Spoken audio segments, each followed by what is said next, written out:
Welcome back to another episode of Warren Cali. In this episode, I'm going to detail the story of the 49th Street Massacre. Now, the east side of South Central has always been known as a grimy area, full of different Crip, Blood, and Sereno gangs. The low bottom is an area on the east side, full of all three gangs. That would include blood sets like the east side Rolling 30 Bloodstone Pirus, and also a Sereno gang called Eastside Dresshead. 30 Pirus are a gang on the east side that formed over 40 years ago. They would be rivals of several Crip gangs and allies of nearby blood gangs like the Outlaw 20 Bloods, the Rolling 40 Pirus, and the Bloodstone Villains, among others. Now, the Eastside Dresshead is also a gang operating out of the east side of South Central, and they would become a well-established gang by the 80s, just like the 30 Pirus.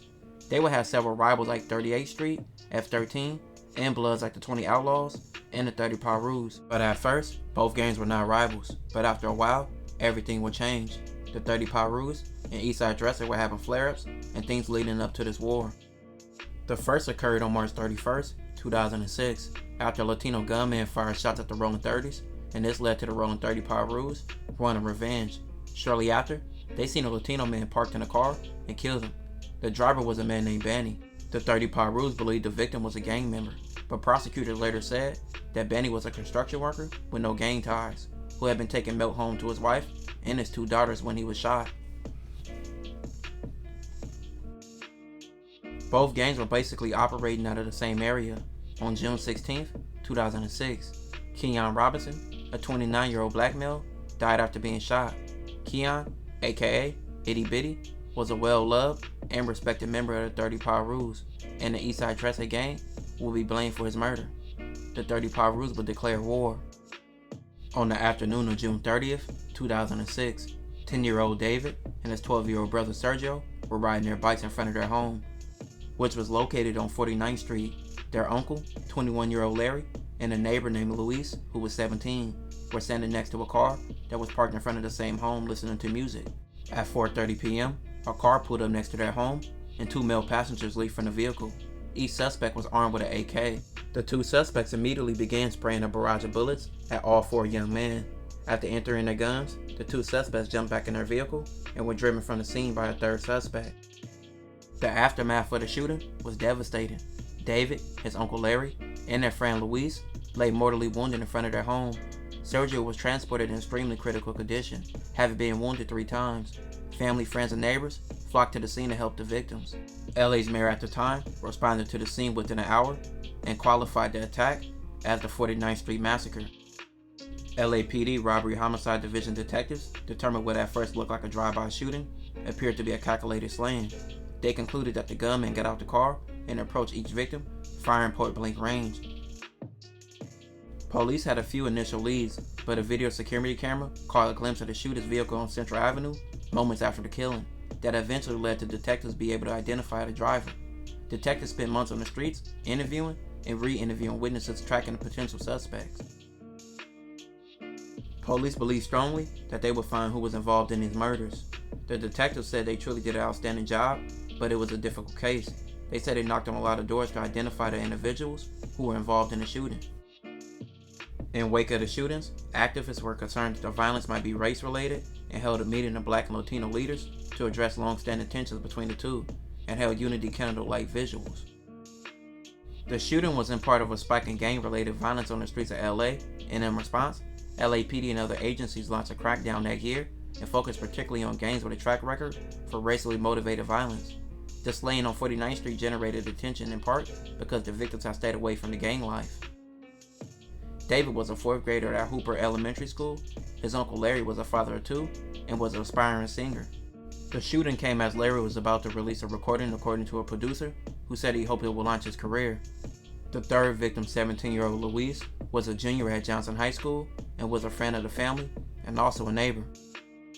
These were not gang members. These were just kids, LA Mayor would say, announcing a $100,000 reward in their killings. He would say it was just absolutely obscene that people would just shoot these kids this way with automatic weapons multiple times. Even when they were on the ground, it was outrageous. Everything about the 49th Street Massacre will later be exposed when the driver of the shooting, a woman named Alicia, will later be picked up. She was arrested and she would spill everything. Alicia would say that Charles Smith, aka Cricket from 30 Piru, vowed revenge after Itty Bitty's death. Alicia said he wanted the Eastside Trestle to pay for it. 2 days after Itty Bitty's funeral, Cricket told Alicia he heard that the Eastside Trestle members were living on 49th Street near Central Avenue. Alicia told police as they drove along the street. She said that Cricket believed he recognized a green SUV belonging to the rival gang.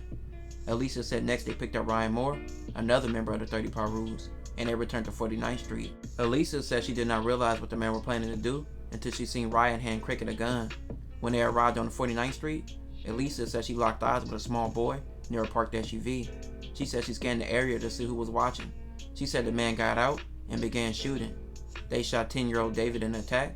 His 12-year-old brother will survive, and they also shot his uncle Larry, also shooting Louise, leaving the only surviving victim being Sergio. A day after the killings, Alicia will paint her car. She was later asked why she helped Cricket carry out the crimes. She said because I love him, and he showed me a lot of love. But with all the love she believed she received, she still decided to snitch on Cricket and Ryan for a lesser sentence, which later she only received 7 years. In a March 2008 interview with police, she promised to come clean and admit her involvement in the 49th Street Massacre. She denied any involvement in any other shooting, but later, she admitted to also being the driver in 3 more shootings, including the killing of Banny. She also admitted that Cricket was the killer in that shooting. Defense attorneys believed Alicia to be a liar and cast doubt on her timeline of events just before the 49th Street shooting.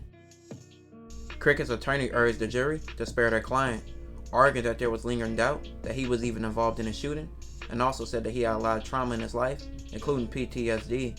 They will also bring up Cricket's upbringing, saying his parents were heavy drinkers and also heavy drug users. They would say when he was a teenager, all 4 of his brothers ended up in jail or prison. Cricket lawyer will also say that he was trying to do right in life and that he was a loving father who encouraged his children to do well in school. But Los Angeles County District Attorney described Cricket in court as a gang shot caller who showed no remorse for his crimes. She said that Cricket told an associate after the 49th Street shooting if they're old enough to shoot, they're old enough to get shot. But Ryan and Cricket will be charged with multiple murders and attempted murders off of this, and both men will be sentenced to death. Cricket was said to have shown no remorse on his part of several shootings and killings.